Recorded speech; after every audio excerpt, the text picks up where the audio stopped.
Mauro César Pereira, antes de você sair, né, deixar a nossa mesa, temos informação com relação ao Léo Ortiz, porque ontem o Flávio Prado recebeu a informação do Sérgio Loredo, não é isso, Bruno? É. Repórter lá de Bragança, de que estava fechado Léo Ortiz com o Flamengo. E você veio na direção contrária, né? A gente acompanhou, você escreveu, e eu queria saber, realmente não tem nada fechado ainda? O que eu tenho que não tem nada fechado. Ontem não houve reunião, não houve nada. A única coisa que houve foi que um personagem envolvido nessas negociações sinalizou para o Flamengo que o Red Bull Bragantino estaria mais disposto a conversar, a flexibilizar, ou seja, a descer o valor que está pedindo. Mas não houve reunião ontem, não houve conversa, não houve nada. Se amanhã fechar, alguém dirá, como foi noticiado? Gente, a notícia hoje é que não tem notícia. Não está fechado. Essa é a informação que eu tenho. Não está fechado. A informação que você tem é que o Red Bull já aceita reduzir o valor. A informação que eu tenho é que o Red Bull... Não, eu não tenho essa informação. Que chegou ao Flamengo chegou a informação de que o Red Bull estaria mais disposto a negociar. Mas não houve negociação. Para mim não chegou nada de reduzir valor. Chegou para o Flamengo só isso, mas nada. Não houve nada. Ontem não teve reunião, eles não conversaram, os clubes não se reuniram, não houve nada. Não houve nada. Não houve nada. Agora vai continuar essa novela. Mas é um jogador que o Flamengo ainda quer muito. Tanto quer que talvez nem contrate outro. Se não contratar esse, talvez fique com jogadores da base e não contrate outro zagueiro. É possível que não contrate nenhum zagueiro. Agora, fica até para tentar de novo no meio do ano, ou no meio do ano, quando abre a janela europeia de verdade, né, janela grande, né, trazer alguém de fora, talvez, algum jogador lá de fora. Você vai ter mais opções no mercado no meio do ano do que agora. Então, se não for o Léo Ortiz, é muito provável que o Flamengo não contrate outro zagueiro nesse momento, não. A não ser que surja alguma situação excepcional, uma oportunidade muito boa, mas é mais provável que ele fique com o zagueiro. Tem 3 jogadores da base, o Cleiton, o Carbone e o Iago. Esses 3 zagueiros podem ser utilizados pelo Tite, que tem o Davi Luiz, o Léo Pereira e o Fabrício Bruno, né?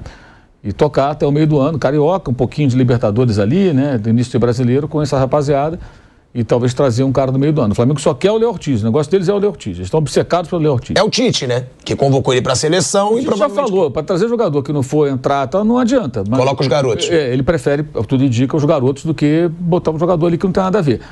Por isso que ele liberou o Pablo, que não combinava muito com o que eles queriam fazer, né? Foi pro Botafogo emprestado, o Flamengo ia pagar parte dos salários. E o Flamengo ofereceu 6 milhões de euros, mais um por metas. O Bragantino pedia 12, depois 10. Há quem diga que pode aceitar um pouco menos. Mas a notícia agora é que aceitaria 8 milhões e meio, né? Aceita 8,5. Tem uma diferença aí de 2,5. Só para te devolver a palavra, Mauro, a gente está voltando aí para a Rádio Jovem Pan em 4 segundos. De volta, hein? De volta à Rádio Jovem Pan, agora na rádio no YouTube. Mauro César Pereira dizendo: não há nada certo entre Léo Ortiz, Flamengo e Bragantino. Não está confirmado e a informação, né, Mauro, é de que o Bragantino teria aceitado, foi passado para o Flamengo, que o Bragantino teria aceitado reduzir os valores. Aceitaria conversar de uma forma mais flexível, significa que se reduziria de alguma maneira. Mas ninguém falou, não teve reunião ontem, não houve nenhum contato, não houve nada. Gente, para ter um negócio entre 2 clubes, os clubes têm que entrar num acordo. Aí tem que acertar algumas coisinhas, um valor. Um oferece 6 milhões de euros, mais 1 milhão por metas. Que metas são essas?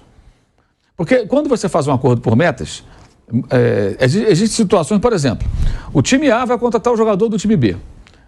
Aí ele chega a um consenso de que o valor vai ser o valor X. Mas o time B, que vai vender, ele sabe que a torcida vai reclamar. Pô, é pouco, né? Metas. Aí você coloca metas impossíveis. Não, mas tem metas aqui, né? A torcida, não, foram 5 milhões, mas tem metas, né? Tem metas. Talvez nunca atinja aquelas metas, mas você dá um cala-boca, a torcida não enche o saco, não cobra. Pode ser isso. E pode ser uma coisa real. Não, metas factíveis que possam elevar o valor. Se o jogador for bem, né, eu estou comprando, o jogador for bem no meu time, eu te pago mais. Ok, também é uma situação até mais correta, né? É a correta. Que metas são essas? Então o Flamengo vai 6 milhões mais 1. O Bragantino está pedindo 10, 9, 12, números muito mais altos, tem uma distância grande ainda aí. Então os caras têm que chegar no acordo financeiro, definir que metas são essas, se tiver metas, forma de pagamento. Como é que paga, em quantas vezes, de que maneira. Então falta tudo. Para ter um negócio fechado, falta tudo. Agora pode sair? Claro que pode sair. O Flamengo quer o jogador, o Bragantino não quer vender, o jogador quer ir para o Flamengo, pressiona para se transferir. Então é claro que o negócio pode sair amanhã, depois, ou no meio do ano, sei lá quando. Mas nesse momento a informação que eu tenho é que essa informação é que não houve nada, deu uma reunião ontem. Como é que vai ter um acordo se não teve reunião, não teve nada? É isso. E ele foi relacionado para o jogo de hoje do Bragantino contra o Novo Horizontino. Léo Ortiz vai jogar, tá relacionado, então tá aí a informação do Mauro César Pereira, Flamengo e Botafogo, no Maracanã, a provável estreia do Luiz Henrique. É um Botafogo também que foi... Não dá pra dizer que foi super bem no Brasileiro do ano passado, porque foi o maior vexame da história. Mas que teve uma campanha acima da média no Brasileiro do ano passado, principalmente porque se esperava do Botafogo, contra esse Flamengo do Tite, Mauro. Agora, o Flamengo do Tite já mostra alguma evolução nesse campeonato estadual? E o Botafogo, o que esperar desse jogo, na sua opinião, Mauro César Pereira?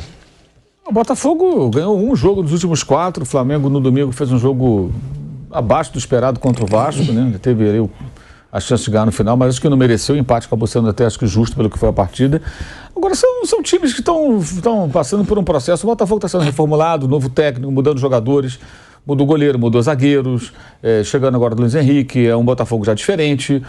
O Flamengo chegou de La Cruz, o técnico agora tenta colocar em prática mais ou menos o que ele pensa. É um começo de temporada, esses jogos são jogos de início de temporada, você vai avaliar, claro, o desempenho, vai criticar, vai elogiar o que for bem, vai criticar o que for mal.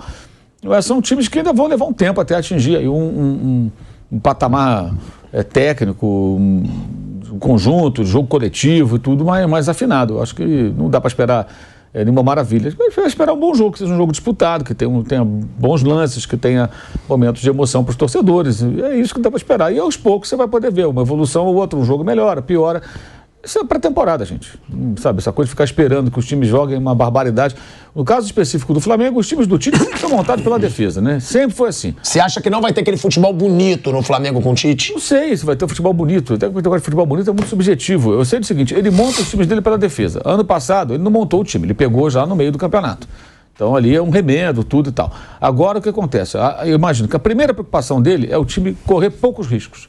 Ele sempre trabalhou assim. Defesa de linha de 4, bem postada, time que concede poucas oportunidades. A seleção tomou poucos gols, né, Mauro? Exato. Os times dele, depois de certo, sempre são times assim, que tomam poucos gols, não dão muitas chances. A partir daí ele vai construindo o resto. Então eu entendo que esse vai ser de novo o caminho.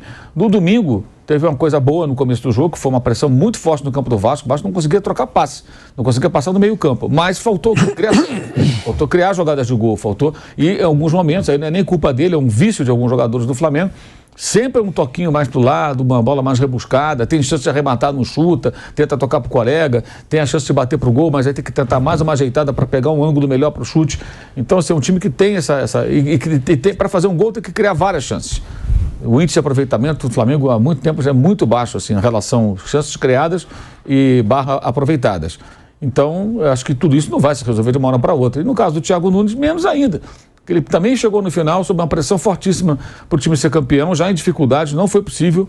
O Botafogo perdeu pontos, nem pegou vaga direto na fase de grupos da Libertadores e saiu goleiro, saiu zagueiro, saiu jogador de meio campo, mudou bastante, né? Ele hoje não tem Jefinho, né, inclusive, está contundido e está montando o time, está remontando o time. Não dá para esperar que o Thiago também faça o Botafogo voar agora, vai levar um tempo.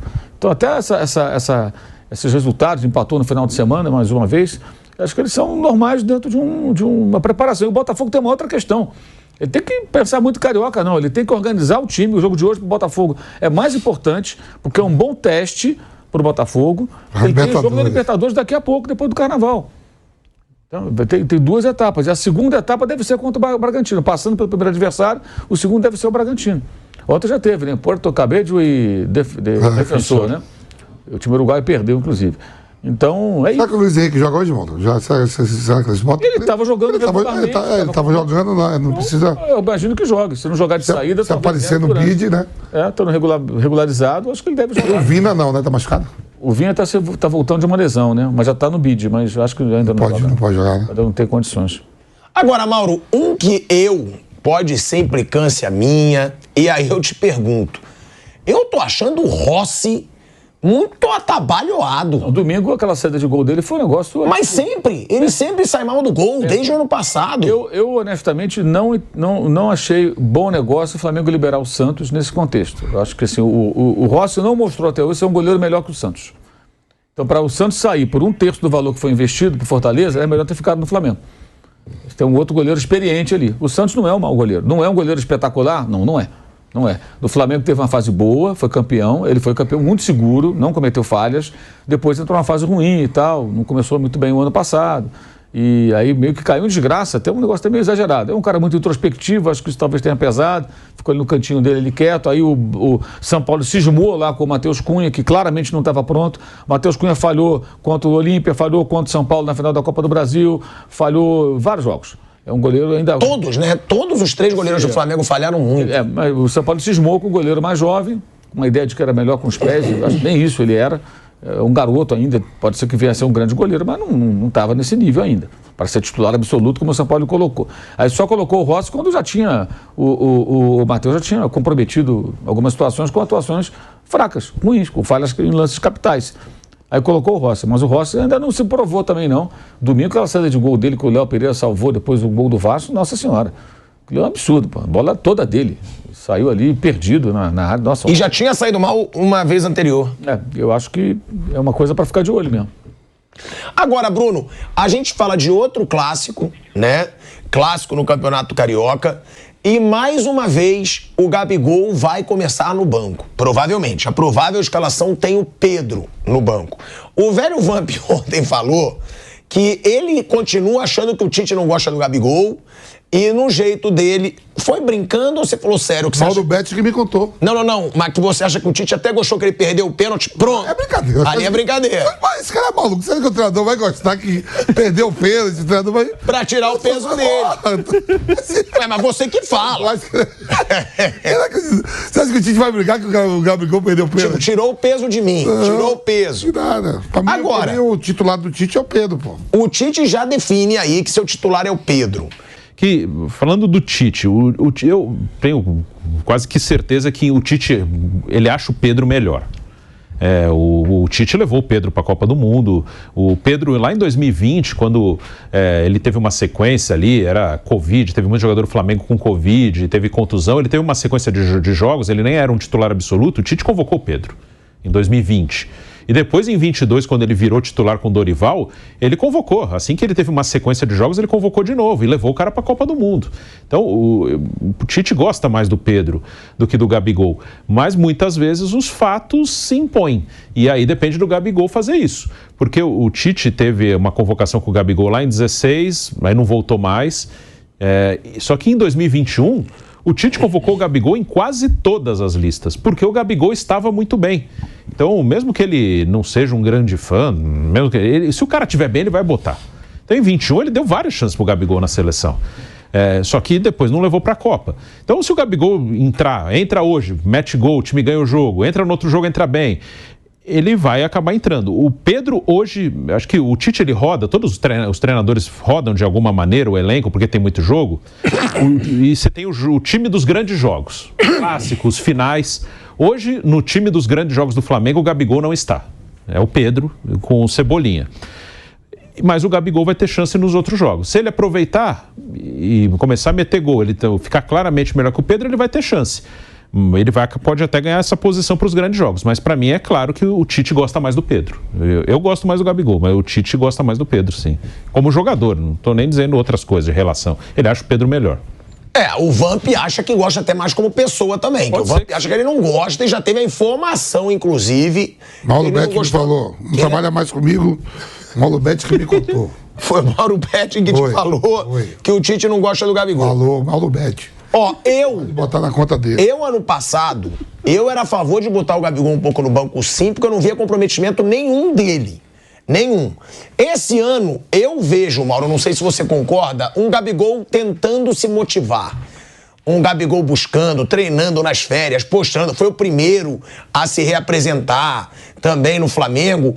Eu tentaria dar uma confiança pro Gabigol para ver se voltaria a ser aquele Gabigol que é um dos grandes ídolos da história do Flamengo. Você, seu titular, Pedro ou Gabigol? Pedro. Sem pensar duas vezes. Pela fase... Porque o Pedro também não tá numa boa fase, né? Pedro fez muito mais gols que o Gabigol no ano passado. O Gabigol... Pedro, nem discuto isso. Aliás, o Gabigol, dizer, impressionante a boa vontade que as pessoas têm com o Gabigol pelos feitos que ele tem pelo Flamengo. Os feitos que ele tem pelo Flamengo estão na história, palmas. Vou ter que fazer agora.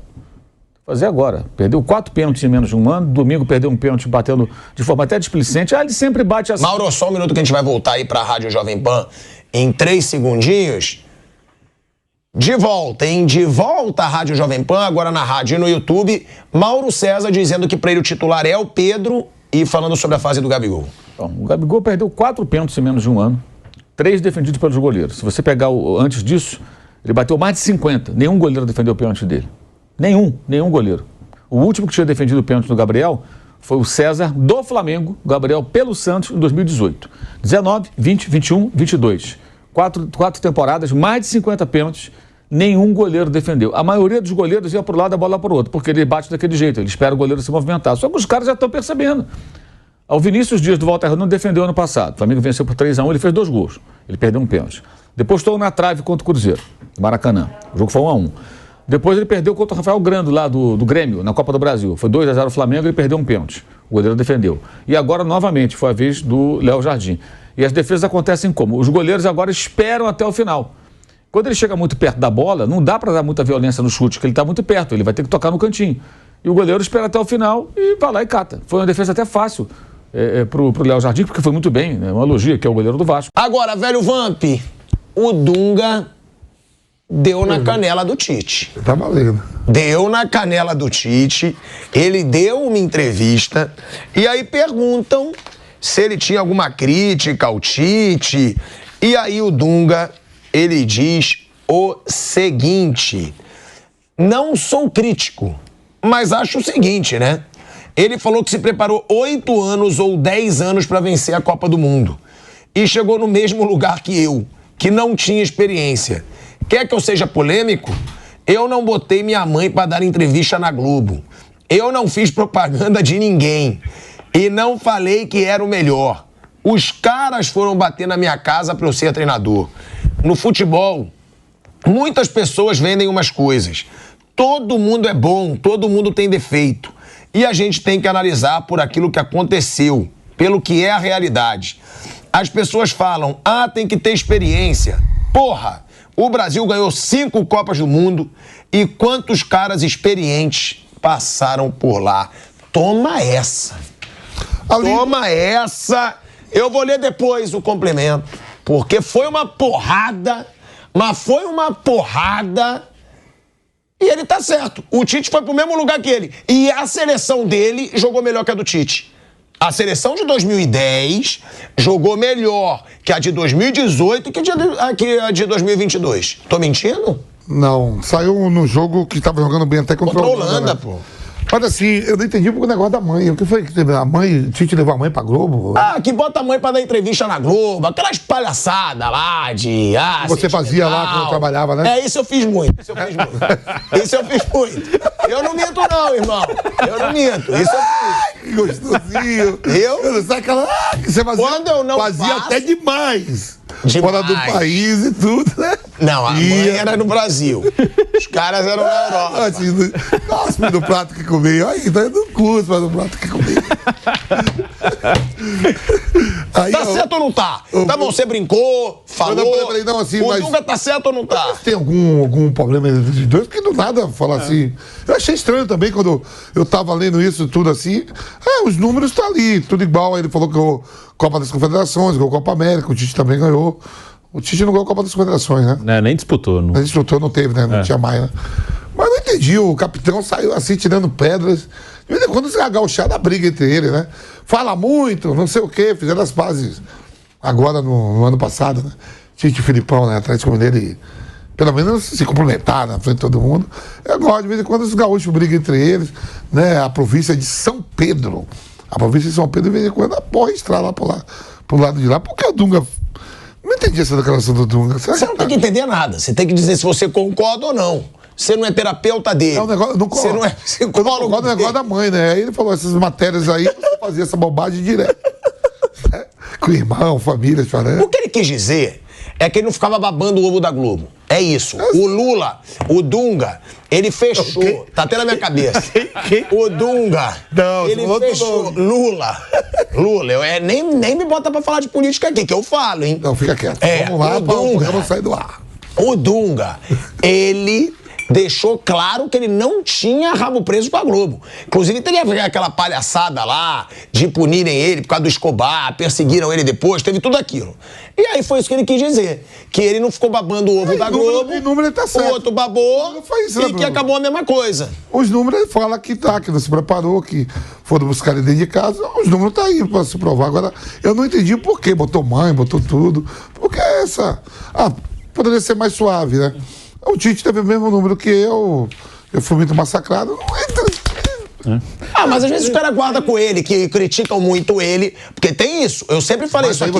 Aí você botou o Tite, a pessoa... Eu sei. Podia defender o trabalho dele sem atacar o outro. Não, o que eu sempre falei aqui, a mídia, a imprensa, baba o ovo do Tite porque o Tite é legalzinho, o Tite trata todo mundo bem, o Tite leva todo mundo pra tomar cafezinho, o Dunga não.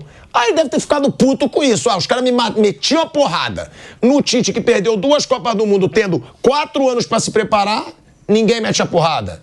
Ele deve ter ali desabafado uma mágoa que ele tinha, Bruno. Dele ter levado muita porrada e o Tite não. O Tite perdeu 2 Copas, ele perdeu uma. E com razão. É com razão, porque ele levou porrada pra caramba e o Tite não. Aí a gente vai complementar o que ele falou e ele fala o seguinte, né, nessa segunda parte.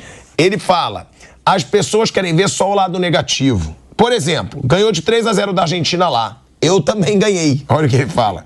Classificou com 3 jogos de antecedência. Eu também. Ganhei a Copa América, ganhei a Copa das Confederações e sem experiência. Imagina se eu tivesse experiência. Copa do Mundo é muito detalhe. Não é só o treinador, não é só o jogador, é tudo. Disse o Dunga e ao Duda Garbi, né, que é um bom garoto também, gente boa. Nessa entrevista, é isso. Ele fez um desabafo porque ele levou porrada doidado e o Tite, pelo jeito boa praça dele, não levou. Porque a imprensa tem isso também, a imprensa esportiva inclusive. Quando é amiguinho, bate pouco. Quando não é amiguinho, bate. Quando não dá entrevista, bate. E claro, ele deixou claro que a grande mágoa é com a principal emissora, que aqui eu não falo, nas minhas redes eu falo o que eu quiser, no meu canal eu falo o que eu quiser, mas aqui não. Porque aqui eu respeito muito o espaço da Jovem Pan. Tá rindo de quê? Por que você tá rindo? Quantos anos você trabalhou nessa emissora?